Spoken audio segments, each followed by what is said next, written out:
to. I will now turn to Senator McConnell for a manager's package. Thank you, Madam Chair. You have the collection that makes up the manager's package that we've worked through on a bipartisan basis.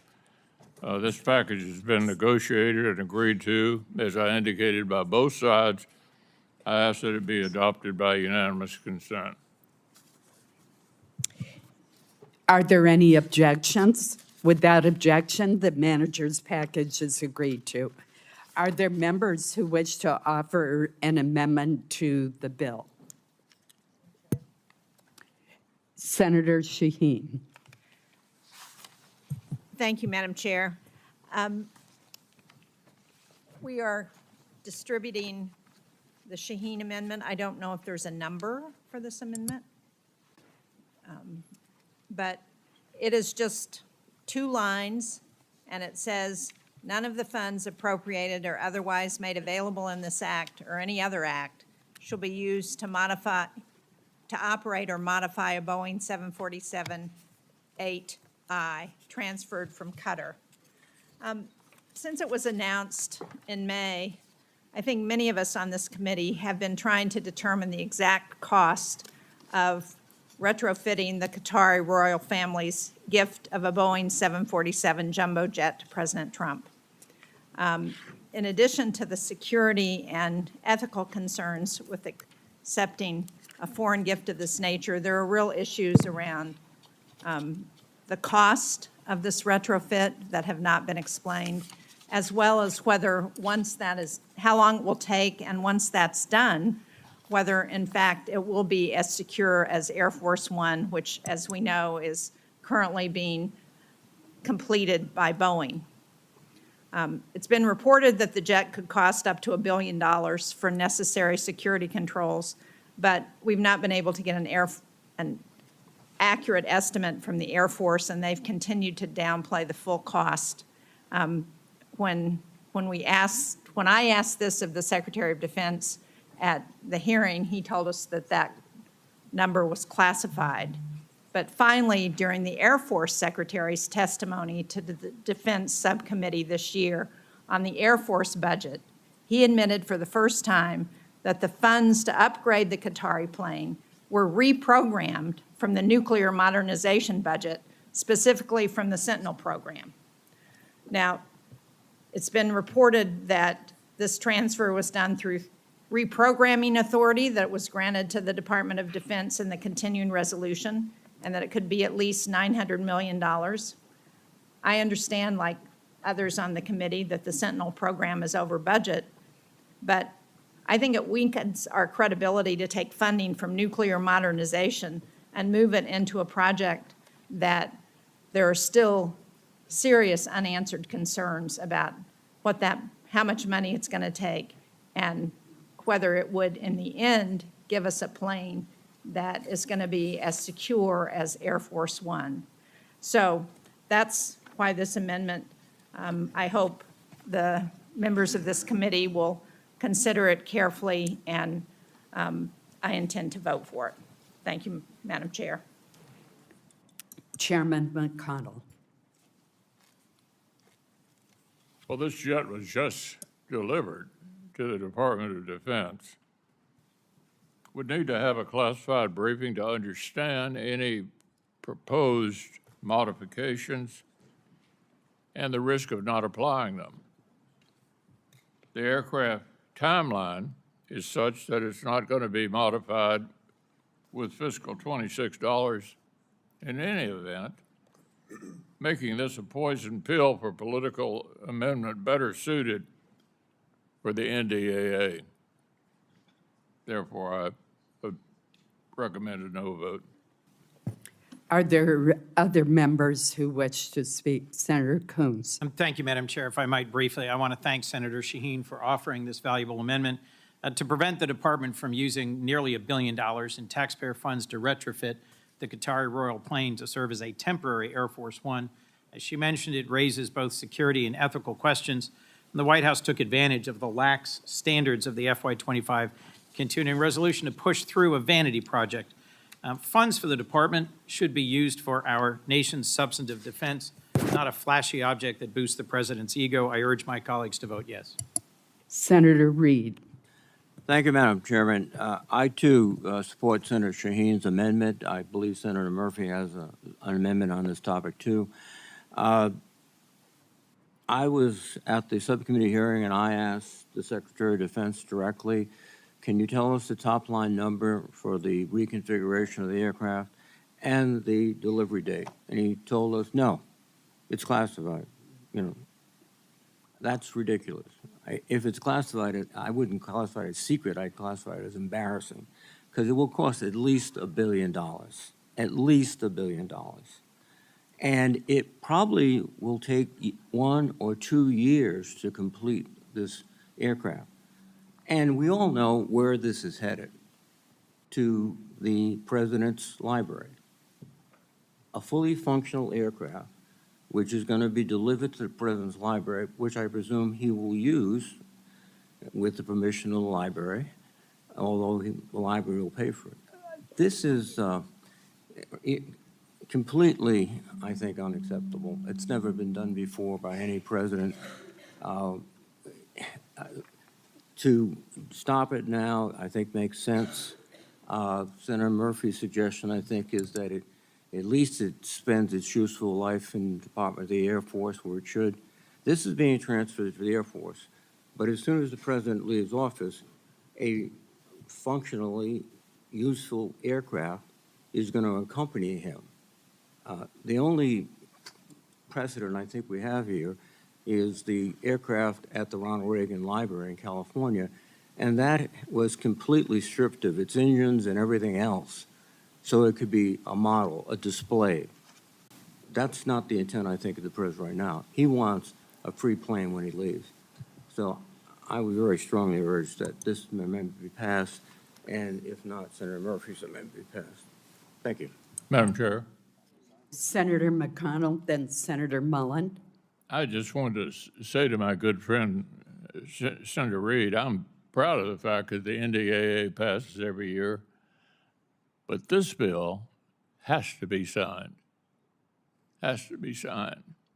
in order to fund what we believe is in the best interest of the country. Senator Mullen. I have a tremendous amount of respect for the ranking member, but I think the narrative that you're drawing is just not factual, sir. That has not been said. The president has never came out and said he's putting this in the library. He said it in a joke one time, but the truth is that because you've been in the briefing, I've been in the briefing, they actually talked about using this particular plane for the vice president in the next presidential election, or the next president that sets President 40, whoever the 48th president of the United States is. They're talking about using the current one that has been in the air for over 35 years to possibly be retired and go in the presidential library. You and I sat in that same conversation, that same briefing. And so the narrative that you're drawing is just not factual. And then the plane itself, for those that don't know, but those that do know, because there's a few of us that was in the briefing that was on the armed services, this plane was offered during the President Biden's administration. They actually started negotiating this in August. And I was in Qatar when the prime minister originally talked to me about it. I came back and actually talked to our committee about it at the time, because there was an issue on how they could actually do it, if it could be a gift or it could be a transfer, or if the Department of Defense could take it or it could go straight to the executive branch. That conversation happened. And so the narrative that you guys are drawing just isn't accurate. And I wish, if you guys are going to have concerns, that you actually speak from it on an actual perspective, not a political point. Now, if we want to talk about dollars and what it's going to take to retrofit it, fine. We can do that. But the current Air Force 2 is also completely outdated, and the current Air Force 1 is completely outdated. So what are we supposed to do? Keep flying old airplanes? I just want to know what the solution is here. Senator Murray. Well, thank you very much. Look, I think that President Trump's decision to accept this foreign plane is really an outrageous bribe. Under no circumstances should our taxpayers be on the hook for this massive cost to modify and use a foreign plane as Air Force One. The funding that Congress appropriates in this bill should take care of our service members and provide them with cutting-edge capabilities, not spent unnecessarily to retrofit a Royal plane. This is massively wasteful, and actually, the next generation Air Force One is already in the pipeline. And I also, by the way, think it is a huge security vulnerability on this plane. This amendment that the Senator's office offers would prevent the Department of Defense from wasting any more precious taxpayer resources on a truly corrupt and, I believe, wasteful endeavor. So I hope my colleagues vote yes. Senator Kennedy.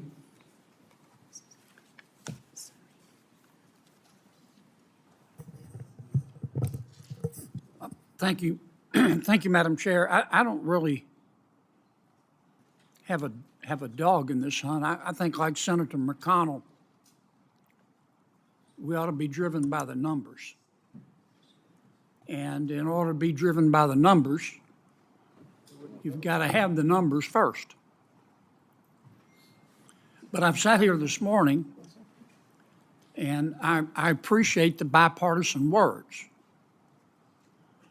But with all due respect, Madam Vice Chair, when you say that the President of the United States has been bribed, I said potential. that's pretty strong. When you say that the Director of the Office of Management and Budget is corrupt, that's pretty strong. And I think if you're going to say someone has been bribed or someone is corrupt, you ought to be specific. And I notice you haven't been. And I don't think this is, I've listened to a lot of pretty words about bipartisanship, but then we get personal. I don't think it's productive. It's up to you. This is America. You can say and believe what you want. But if you're going to say somebody's been bribed, you need to say specifically by whom, for what. If you say Russ Vote is corrupt, I want to know what that means, with all due respect. Senator Murkowski. Thank you, Madam Chairman. I am going to be opposing the Shaheen amendment and perhaps others that may be introduced with regards to this aircraft. But I don't want my no vote to be assumed that I'm okay with where we are with this transfer, that I'm okay not knowing the numbers behind it, that I am perhaps okay with the appearances because I have concerns about them. But what I have is the utmost respect and regard for the chairman and the vice chair of this subcommittee that have executed a pretty strong defense bill. And I am going to vote no on this amendment, but that is because I think the imperative in passing this bill overrides any concerns that I may have now about where we are with this transfer of this aircraft. I just wanted that stated for the record. Thank you, ma'am. Are there other senators who wish to comment? Senator Shaheen. Well, thank you, Madam Chair. And my intent is not to derail the underlying bill. But it is, and I would say to Senator Mullen and Senator Kennedy both, I didn't accuse anybody of fraud. I said it raises serious concerns about the implications. And I would say to anyone who was on SAC-D, if you haven't read the classified information about what is going to be entailed in producing this plane, you need to do that because there are serious questions that haven't been answered and they won't give us answers. So my concern is aimed at the Secretary of Defense, at, as I said, we finally got some insights when we heard from the Secretary of the Air Force, who admitted that the money's going to be transferred from the Sentinel program, which is already a concern for us. So I think there are serious concerns that are raised. I don't want to derail this underlying bill. I think it's really important for us to pass it. But I do think we ought to be asking questions about what's going on here, because there are real ramifications for our military, for the Department of Defense, for our future. And I agree with you, Senator Mullen. We need to have secure planes for the president and vice president to fly in. And what's going to be done as the result of this is not going to give us that secure plane. And spending $1 billion to do that, I think, is a real issue that we should all be concerned about. So thank you, Madam Chair. I'm happy to withdraw this amendment if there are concerns about it. But I do think we need to be paying attention, and we aren't currently. I appreciate the withdrawal of the amendment. Are there other amendments? I have a Senator- comment. I have a comment. I'm sorry, Senator Reed. Thank you very much. First of all, I hope my comments weren't interpreted. It's on. I gotta get close. Thank you. I hope my comments weren't interpreted as questioning the legality or of anyone's activities, but the fact is that this aircraft has been thoroughly considered for donations to the President's Library. We all know that. And this is not something that's going to go in the Air Force and just be another Air Force aircraft. In fact, it's ABC reporter, Attorney General Pam Bondi and Trump's top White House lawyer, David Warrington, concluded it would be legally permissible for the donation of the aircraft to be conditioned on transferring its ownership to Trump's presidential library before the end of his term, according to sources familiar with their determination. So the contemplation is very clear, and it's been documented. This is going to be transformed with Air Force money and then given to the library. I don't think that's an appropriate use of Air Force money. Thank you. Thank you. Senator Durbin. Thanks, Madam Chair. I have an amendment which I'd like to have circulated to the Department of Defense bill. Madam Chair, this amendment would ensure the Department of Defense funding is used for defense, not as a blank check for the Department of Homeland Security. A few years ago, with the passing of Senator Inouye, I found myself surprisingly in a position of chairing this subcommittee. It is an enormous responsibility. I salute Senator McConnell, Senator Coons, and one of the best appropriation staffs on the Hill for putting together this massive work.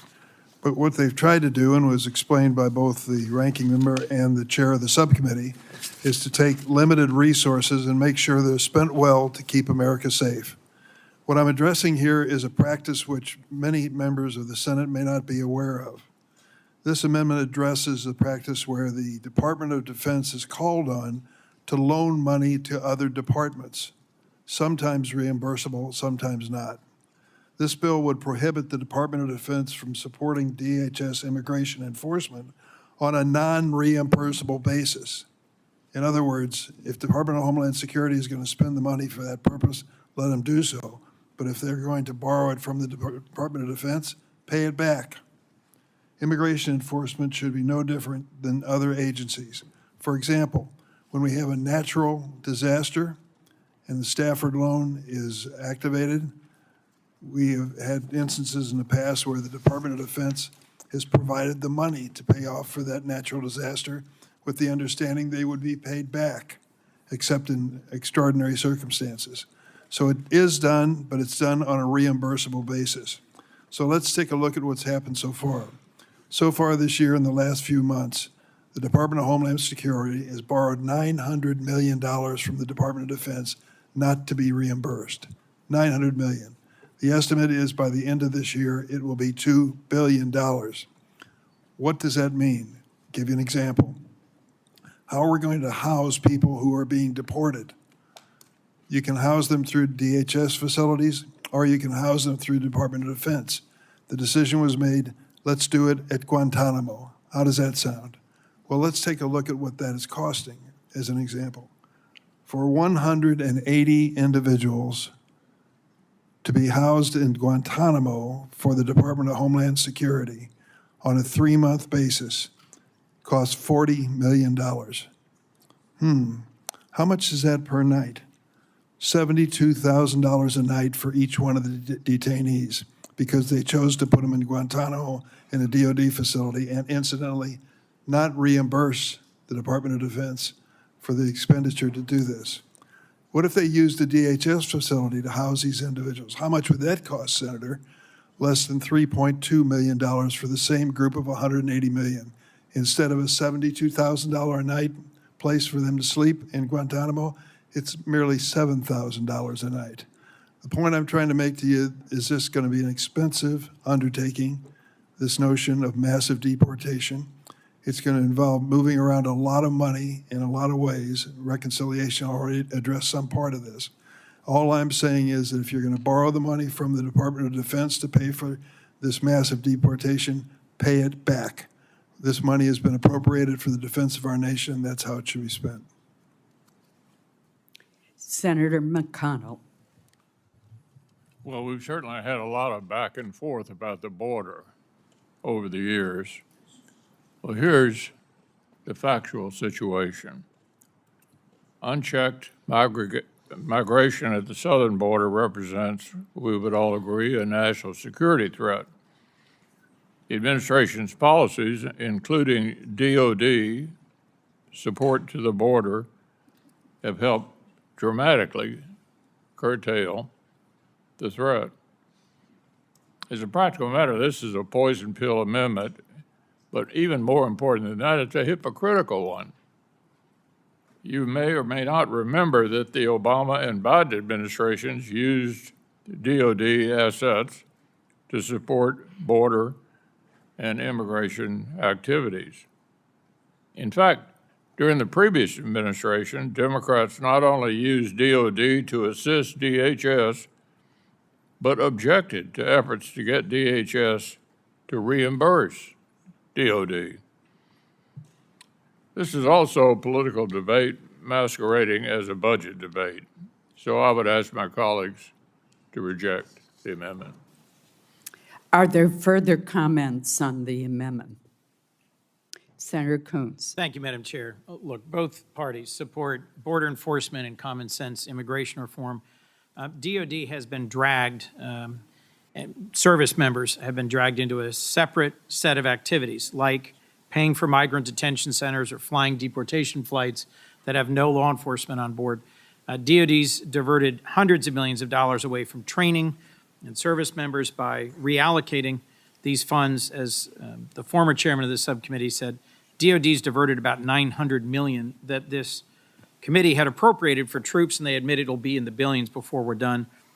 DHS was just provided $160 billion for these purposes, so there's no reason DOD should continue to provide this support on a non-reimbursable basis.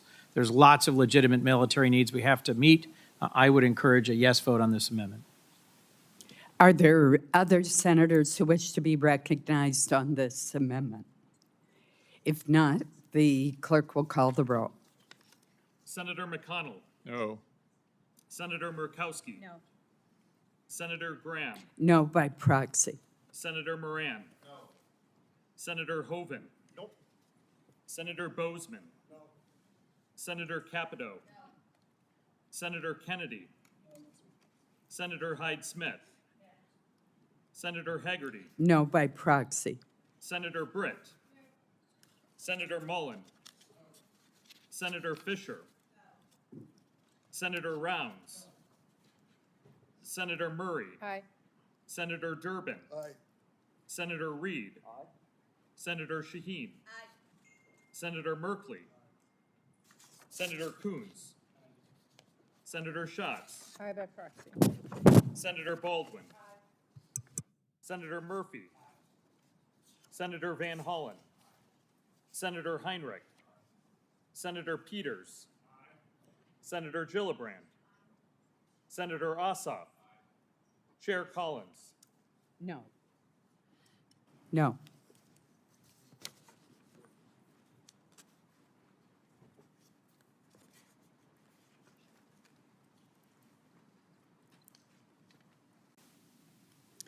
On this vote, there are 14 ayes and 15 nays. The amendment is not agreed to.